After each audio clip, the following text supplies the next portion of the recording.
So you may be wondering, why am I standing next to a snowman? I'm in a gym. What does a snowman have to do with working out, with training, with coaching? But while I was in conversation with one of my clients today, what we realized is when you're learning exercises or when you're learning the cues and the foundational principles of an exercise, it's kind of like building a snowman. So let's say we're talking about a basic deadlift. Not so basic to do, but basic to understand, right?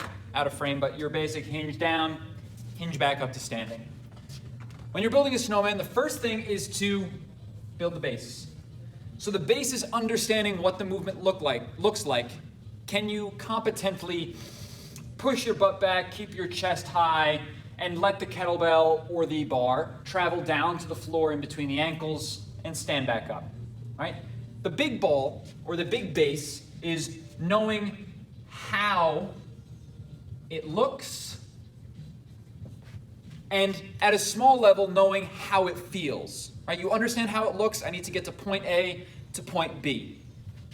Once you've learned how to build your big ball, build your base, you practice that a little while, you feel confident, and you begin to refine it by then adding your second layer. The second layer now is becoming a little bit more meticulous. It's adding in the breath, so exhaling during the exertion. It is learning how to crack the handle of the kettlebell. It is learning how to spread and engage the external rotators through the hips so you can protect the low back and engage more of your power posterior chain muscles. So part two, after building on knowing how it looks and kinda how it feels, you start to refine feelings and improve overall performance. Okay? You start to improve overall performance because now you're getting a lot better body feedback. Oh, I can feel my feet spreading the ground. I can feel myself cracking the kettlebell handle. When I breathe out, I feel myself be stronger as I'm standing up. That's feedback. And the feedback that you're getting is allowing you to know if you're executing the lift competently, moderately okay, but it also gives you the opportunity to know, like, okay, I can perform at a higher level. All right, I'm able to stand up with a bit more intensity. This 50-pound weight last week or 2 weeks ago when I was just working on my big ball was really tough. Now 50 pounds, when I learned those kind of refining tactics, has become lighter, easier to do. I feel very proficient. Sweet. After you've refined and improved the performance, you're adding the final ball to the top of your snowman. So if you're taking the deadlift, now at this point it's keeping the chin and neck tucked. It is learning how to radiate tension from your core. So you take that 50-pound deadlift and you learn how to apply the same exact movement to a 300-pound deadlift. It's being able to lock in how it looks, how it feels, with how it is. This is small motor components, is wrist positioning. It's making micro adjustments of your posture. It's learning techniques so you can really get this strong internal tension, right? Your ribs are pulling in, pressing down. You are able to drive your feet down through the floor, the hips thrust through to the top. And now you're not focusing on how it looks. You're not running through the external cues.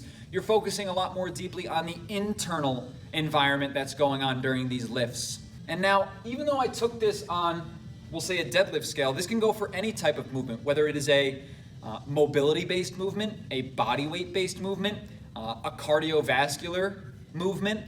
There are ways to refine, tweak, relearn, unlearn, and expand learning of your movement potential. And the large majority of them can be equated to building your snowman. There's a large mass of information.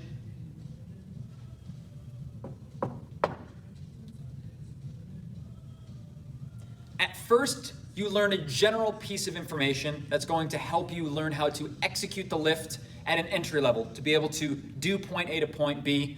Does this look good? Yes, cool, let's refine it. Then you learn how to feel the movement. You learn how to get into a position that's a little bit more advantageous to create strength in these different positions, these different places, where now you're getting better feedback and your performance begins to increase. And then you take another step further into that refinement, into that performance enhancement, where now you are being able to self-assess. You are not so much worried about the external environment and you're focusing more on how the movement is going to feel, what feelings you're focused on, what type of internal tensions or freedoms that you need to express in order to complete the task or the mission that you're going on. There are many ways to talk about this. This is one that just popped into my head and I wanted to share it with you. This analogy will speak to some, it may not speak to others, but that's the point of having a coach's toolbox. You need to have tools and tactics that are relatable to different clients at different times. Everybody's a different type of learner, and it's important to cater to those needs. So I hope this has helped you learn a bit about how you can stack and how you are learning your movements. And if it is not, stay tuned and hopefully I'll share something soon that will.